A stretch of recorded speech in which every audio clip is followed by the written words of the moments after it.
बृहदश्व मुनि कहते हैं, राजन, तदनंतर दमयंती ने देखा कि पुण्य श्लोक महाराज नल उन्मत्त की भांति द्यूत क्रीड़ा में आसक्त हैं।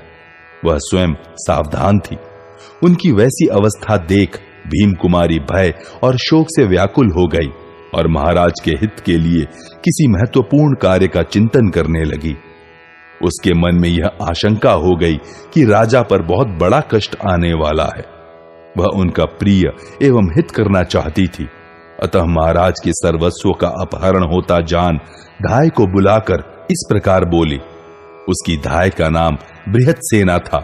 वह अत्यंत यशस्विनी और परिचर्या के कार्य में निपुण थी। समस्त कार्यों के साधन में कुशल, हितैषिणी, अनुरागिणी और मधुर भाषिणी थी। दमयंती ने उससे कहा, बृहत्सेने, तुम मंत्रियों के पास जाओ तथा राजा नल की आज्ञा से उन्हें बुला लाओ। फिर उन्हें यह बताओ कि अमुक अमुक द्रव्य हारा जा चुका है और अमुक धन अभी अवशिष्ट है। तब वे सब मंत्री राजा नल का आदेश जानकर हमारा अहोभाग्य है ऐसा कहते हुए नल के पास आए। वे सारी प्रकृतियां दूसरी बार राजद्वार पर उपस्थित हुई। दमयंती ने इसकी सूचना महाराज नल को दी, परंतु उन्होंने इस बात का अभिनंदन नहीं किया। पति को अपनी बात का प्रसन्नता पूर्वक उत्तर देते न देख दमयंती लज्जित हो पुनः महल के भीतर चली गई। वहां फिर उसने सुना कि सारे पासे लगातार पुण्य श्लोक राजा नल के विपरीत पड़ रहे हैं और उनका सर्वस्व अपहृत हो रहा है। तब उसने पुनः धाय से कहा, बृहत्सेने, फिर राजा नल की आज्ञा से जाओ और वार्षणेय सूत को बुला लाओ। कल्याणी, एक बहुत बड़ा कार्य उपस्थित हुआ है। बृहत्सेना ने दमयंती की बात सुनकर विश्वसनीय पुरुषों द्वारा वार्षणेय को बुलाया। तब अनिंद्य स्वभाव वाली और देश काल को जानने वाली भीम कुमारी दमयंती ने वार्षणेय को मधुर वाणी में सांत्वना देते हुए यह समयोचित बात कही, सूत, तुम जानते हो कि महाराज तुम्हारे प्रति कैसा बर्ताव करते थे। आज वे विषम संकट में पड़ गए हैं, अतः तुम्हें भी उनकी सहायता करनी चाहिए। राजा जैसे जैसे पुष्कर से पराजित हो रहे हैं, वैसे जुए में उनकी आसक्ति बढ़ती जा रही है। जैसे पुष्कर के पासे उसकी इच्छा के अनुसार पड़ रहे हैं, वैसे ही नल के पासे विपरीत पड़ते देखे जा रहे हैं। वे सुहृदों और स्वजनों के वचन अच्छी तरह नहीं सुनते हैं। जुए ने उन्हें ऐसा मोहित कर रखा है कि इस समय वे मेरी बात का भी आदर नहीं कर रहे हैं।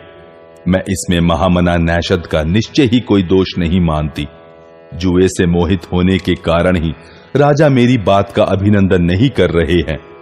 सारथे, मैं तुम्हारी शरण में आई हूं, मेरी बात मानो। मेरे मन में अशुभ विचार आते हैं। इससे अनुमान होता है कि राजा नल का राज्य से च्युत होना संभव है।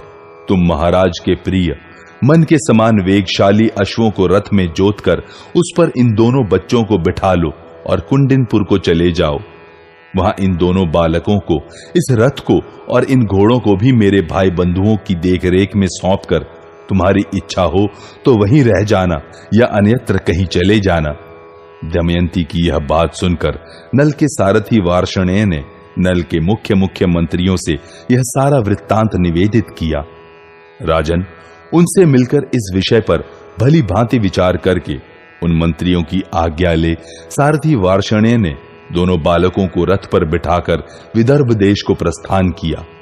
वहां पहुंचकर उसने घोड़ों को, उस श्रेष्ठ रथ को तथा उस बालिका इंद्रसेना को एवं राजकुमार इंद्रसेन को वहीं रख दिया तथा राजा भीम से विदा ले आर्त भाव से राजा नल की दुर्दशा के लिए शोक करता हुआ घूमता घामता अयोध्या नगरी में चला गया। युधिष्ठिर वह अत्यंत दुखी हो राजा ऋतुपर्ण की सेवा में उपस्थित हुआ और उनका सारथी बनकर जीविका चलाने लगा।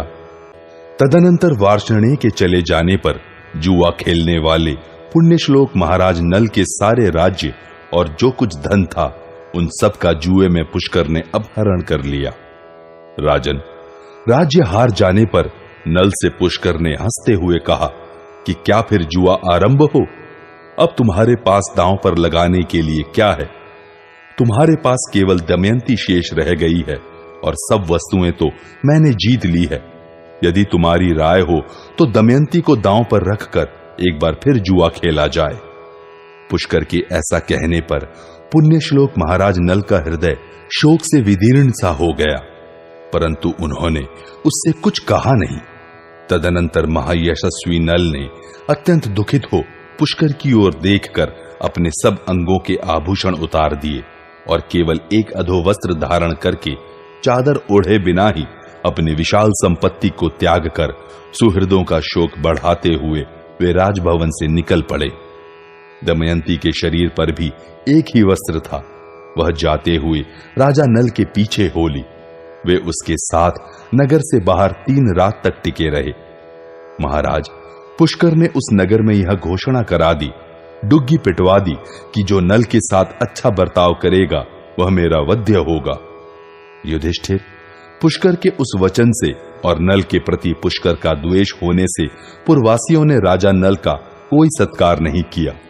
इस प्रकार राजा नल अपने नगर के समीप 3 रात तक केवल जल मात्र का आहार करके टिके रहे। वे सर्वथा सत्कार के योग्य थे, तो भी उनका सत्कार नहीं किया गया।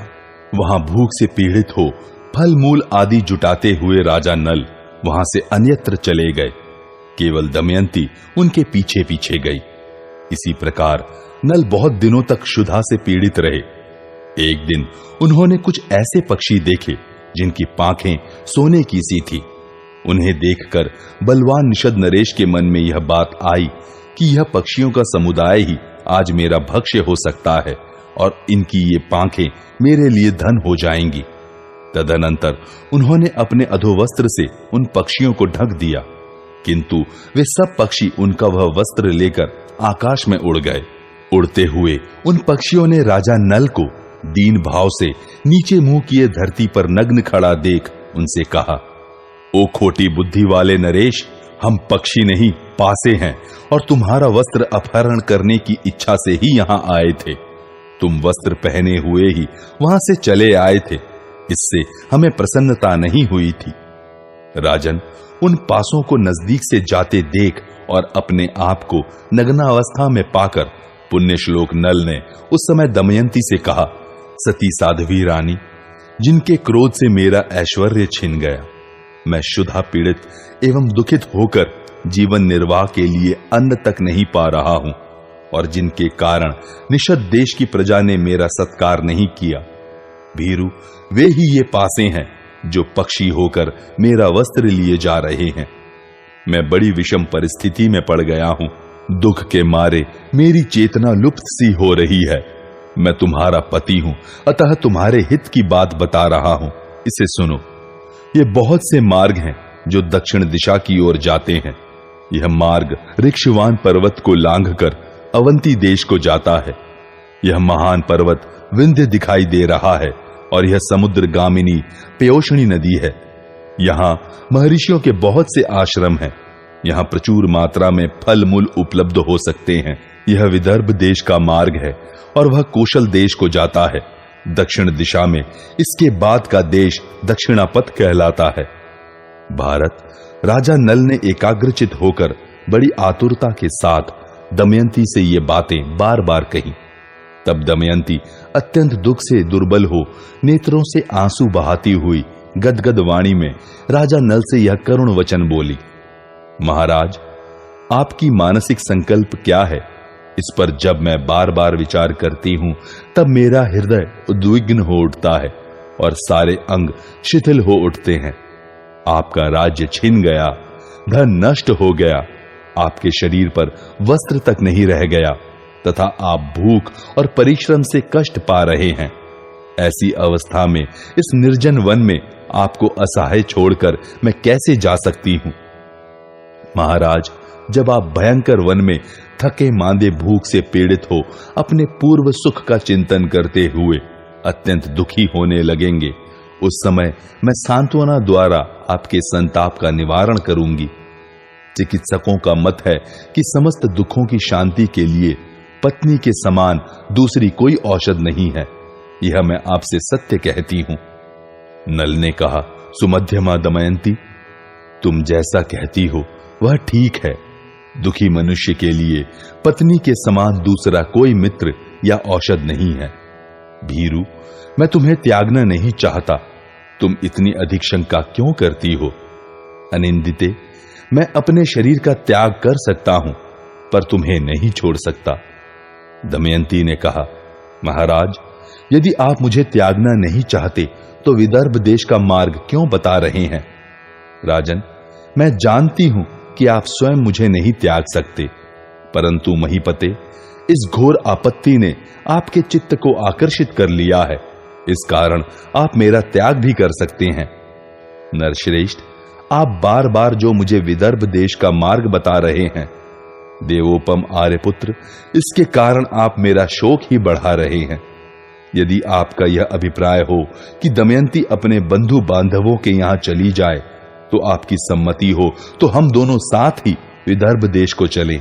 मानद, वहां विदर्भ नरेश आपका पूरा आदर सत्कार करेंगे।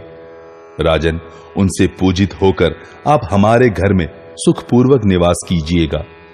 नल ने कहा, प्रिय, इसमें संदेह नहीं कि विदर्भ राज्य जैसे तुम्हारे पिता का है वैसे मेरा भी है, तथापि आपत्ति में पड़ा हुआ मैं किसी तरह वहां नहीं जाऊंगा। एक दिन मैं भी समृद्धिशाली राजा था, उस अवस्था में वहां जाकर मैंने तुम्हारे हर्ष को बढ़ाया था, और आज उस राज्य से वंचित होकर केवल तुम्हारे शोक की वृद्धि कर रहा हूं। ऐसी दशा में वहां कैसे जाऊंगा?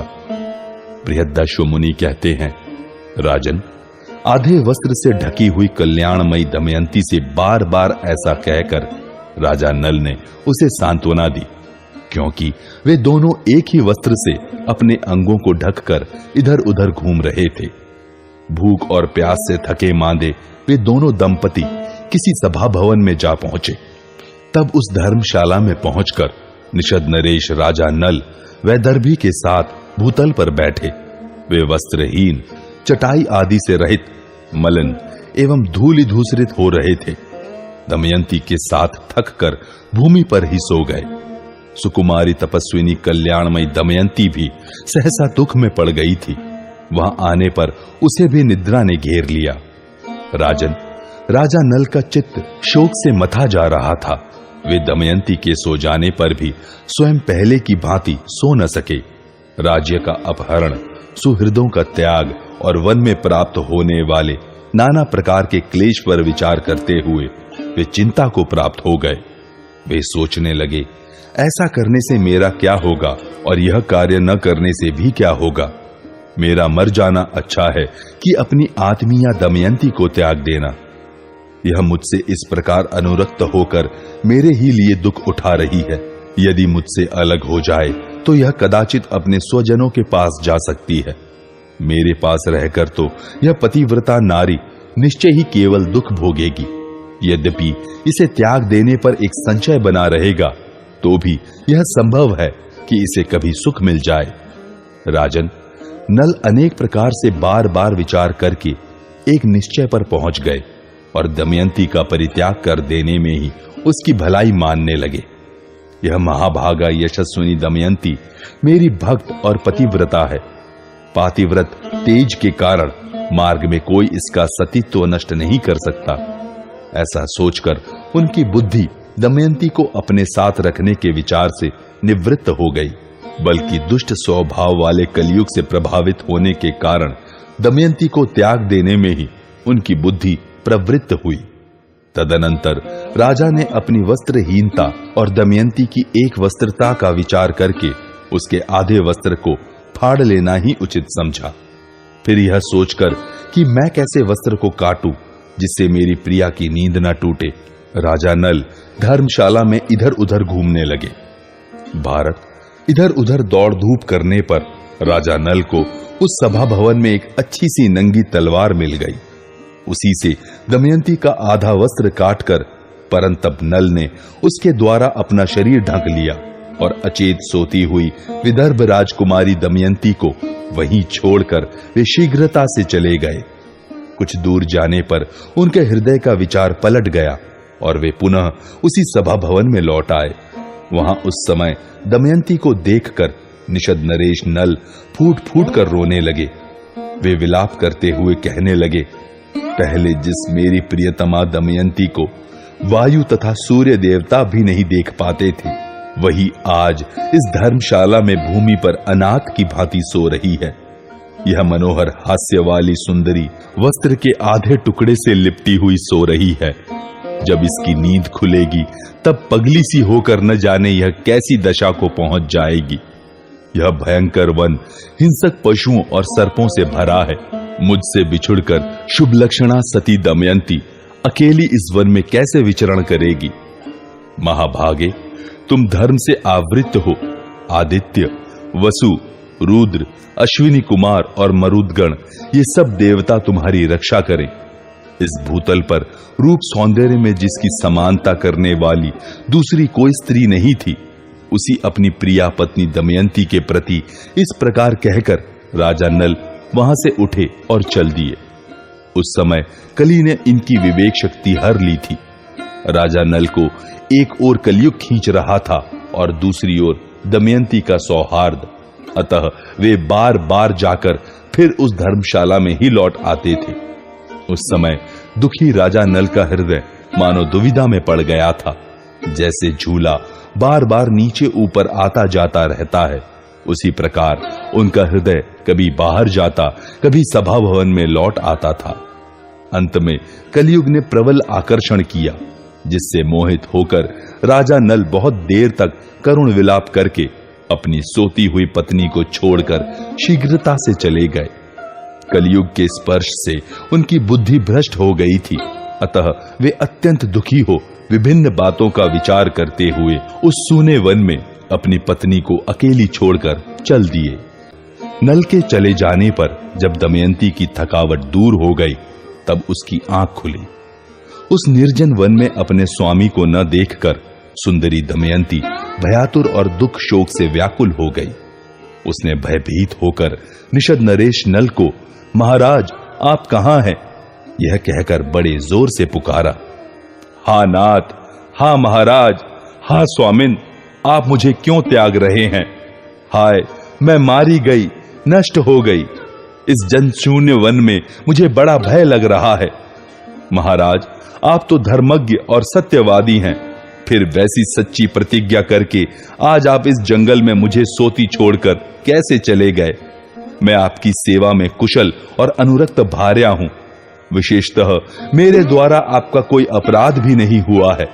यदि कोई अपराध हुआ है तो वह दूसरे के ही द्वारा, मुझसे नहीं। तो भी आप मुझे त्याग कर क्यों चले जा रहे हैं? नरेश्वर, आपने पहले स्वयंवर सभा में उन लोकपालों के निकट जो बातें कही थी, क्या आप उन्हें आज मेरे प्रति सत्य सिद्ध कर सकेंगे? पुरुष शिरोमणे, मनुष्यों की मृत्यु असमय में नहीं होती, तभी तो आपकी यह प्रियतमा आपसे परित्यक्त होकर 2 घड़ी भी जी रही है। पुरुष श्रेष्ठ, यहाँ इतना ही परिहास बहुत है। अत्यंत दूरदर्श वीर, मैं बहुत डर गई हूँ। प्राणेश्वर, अब मुझे अपना दर्शन दीजिए। निषद नरेश, आप दिख रहे हैं, दिख रहे हैं, यह दिखाई दिए। लताओं द्वारा अपने को छिपाकर आप मुझसे बात क्यों नहीं कर रहे हैं? राजेंद्र, मैं इस प्रकार भय और चिंता में पड़कर यहाँ विलाप कर रही हूँ और आप आकर आश्वासन भी नहीं देते। भूपाल, यह तो आपकी बड़ी निर्दयता है। नरेश्वर, मैं अपने लिए शोक नहीं करती, मुझे दूसरी किसी बात का भी शोक नहीं है। मैं केवल आपके लिए शोक कर रही हूँ कि आप अकेले कैसी शोचनीय दशा में पड़ जाएंगे। राजन, आप भूखे प्यासे और परिश्रम से थके मांदे होकर जब सायंकाल किसी वृक्ष के नीचे आकर विश्राम करेंगे, उस समय मुझे अपने पास न देखकर आपकी कैसी दशा हो जाएगी। तदनंतर प्रचंड शोक से पीड़ित हो, क्रोधाग्नि से दग्ध होती हुई सी दमयंती अत्यंत दुखी हो रोने और इधर उधर दौड़ने लगी। दमयंती बार बार उठती और बार बार विह्वल होकर गिर पड़ती थी। वह कभी भयभीत होकर छिपती और कभी जोर जोर से रोने चिल्लाने लगती थी। अत्यंत शोक संतप्त हो बार बार लंबी सांसें खींचती हुई व्याकुल पतिव्रता दमयंती दीर्घ निश्वास लेकर रोती हुई बोली, जिसके अभिशाप से निषद नरेश नल दुख से पीड़ित हो क्लेश पर क्लेश उठाते जा रहे हैं, उस प्राणी को हम लोगों के दुख से भी अधिक दुख प्राप्त हो। जिस पापी ने पुण्यात्मा राजा नल को इस दशा में पहुंचाया है, वह उनसे भी भारी दुख में पड़कर दुख की ही जिंदगी बिताए। इस प्रकार विलाप करती तथा हिंसक जंतुओं से भरे हुए वन में अपने पति को ढूंढती हुई महामना राजा नल की पत्नी भीम कुमारी दमयंती उन्मत्त हुई, रोती बिलखती और हा राजन, हा महाराज ऐसा बार बार कहती हुई इधर उधर दौड़ने लगी। वह कुररी पक्षी की भांति जोर जोर से करुण क्रंदन कर रही थी और अत्यंत शोक करती हुई बार बार विलाप कर रही थी। वहां से थोड़ी ही दूर पर एक विशालकाय भूखा अजगर बैठा था। उसने बार बार चक्कर लगाती सहसा निकट आई हुई भीम कुमारी दमयंती को पैरों की ओर से निगलना आरंभ कर दिया। शोक में डूबी हुई वैदर्भी को अजगर निगल रहा था, तो भी वह अपने लिए उतना शोक नहीं कर रही थी जितना शोक उसे निषद नरेश नल के लिए था। वह विलाप करती हुई कहने लगी, हा नाथ, इस निर्जन वन में यह अजगर सर्प मुझे अनाथ की भांति निगल रहा है। आप मेरी रक्षा के लिए दौड़कर आते क्यों नहीं हैं? निषद नरेश, यदि मैं मर गई तो मुझे बार बार याद करके आपकी कैसी दशा हो जाएगी। प्रभु, आज मुझे वन में छोड़कर आप क्यों चले गए? निष्पाप निषद नरेश, इस संकट से मुक्त होने पर जब आपको पुनः शुद्धि, बुद्धि, चेतना और धन आदि की प्राप्ति होगी, उस समय मेरे बिना आपकी क्या दशा होगी? निरप प्रवर, जब आप भूख से पीड़ित हो, थके मांदे एवं अत्यंत खिन्न होंगे, उस समय आपकी उस थकावट को कौन दूर करेगा? इसी समय कोई व्याध उस गहन वन में विचर रहा था। वह दमयंती का करुण क्रंदन सुनकर बड़े वेग से उधर आया। उस विशाल नयनों वाली युवती को अजगर के द्वारा उस प्रकार निगली जाती हुई देख व्याध ने बड़ी उतावली के साथ वेग से दौड़कर तीखे शस्त्र से शीघ्र ही उस अजगर का मुंह फाड़ दिया। वह अजगर छटपटाकर चेष्टा रहित हो गया। मृगों को मारकर जीविका चलाने वाले उस व्याध ने सर्प के टुकड़े टुकड़े करके दमयंती को छुड़ाया, फिर जल से उसके सर्पग्रस्त शरीर को धोकर उसे आश्वासन दे उसके लिए भोजन की व्यवस्था कर दी। भारत, जब वह भोजन कर चुकी तब व्याध ने उससे पूछा, मृगलोचने, तुम किसकी स्त्री हो और कैसे वन में चली आई हो? भामिनी, किस प्रकार तुम्हें यह महान कष्ट प्राप्त हुआ है? भरतवंशी नरेश युधिष्ठिर, व्याध के पूछने पर दमयंती ने उसे सारा वृत्तांत यथार्थ रूप से कह सुनाया। स्थूल नितंब और स्तनों वाली विदर्भ कुमारी ने आधे वस्त्र से ही अपने अंगों को ढक रखा था। पूर्ण चंद्रमा के समान मनोहर मुख वाली दमयंती का एक एक अंग सुकुमार एवं निर्दोष था।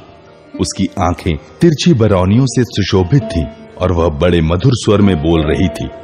इन सब बातों की ओर लक्ष्य करके वह व्याध काम के अधीन हो गया। वह मधुर एवं कोमल वाणी से उसे अपने अनुकूल बनाने के लिए भांति भांति के आश्वासन देने लगा। वह व्याध उस समय काम वेदना से पीड़ित हो रहा था। सती दमयंती ने उसके दूषित मनोभाव को समझ लिया। पतिव्रता दमयंती भी उसकी दुष्टता को समझकर तीव्र क्रोध के वशीभूत हो मानो रोषाग्नि से प्रज्वलित हो उठी। यद्यपि वह नीच पापात्मा व्याध उस पर बलात्कार करने के लिए व्याकुल हो गया था, परंतु दमयंती अग्निशिखा की भांति उद्दीप्त हो रही थी। अतः उसका स्पर्श करना उसको अत्यंत दुष्कर प्रतीत हुआ। पति तथा राज्य दोनों से वंचित होने के कारण दमयंती अत्यंत दुख से आतुर हो रही थी। इधर व्याध की कुचेष्टा वाणी द्वारा रोकने पर रुक सके ऐसी प्रतीत नहीं होती थी। तब उस व्याध पर अत्यंत रुष्ट हो उसने उसे शाप दे दिया, यदि मैं निषदराज नल के सिवा दूसरे किसी पुरुष का मन से भी चिंतन नहीं करती हूं तो इसके प्रभाव से यह तुच्छ व्याध प्राण शून्य होकर गिर पड़े। दमयंती के इतना कहते ही वह व्याध आग से जले हुए वृक्ष की भांति प्राण शून्य होकर पृथ्वी पर गिर पड़ा।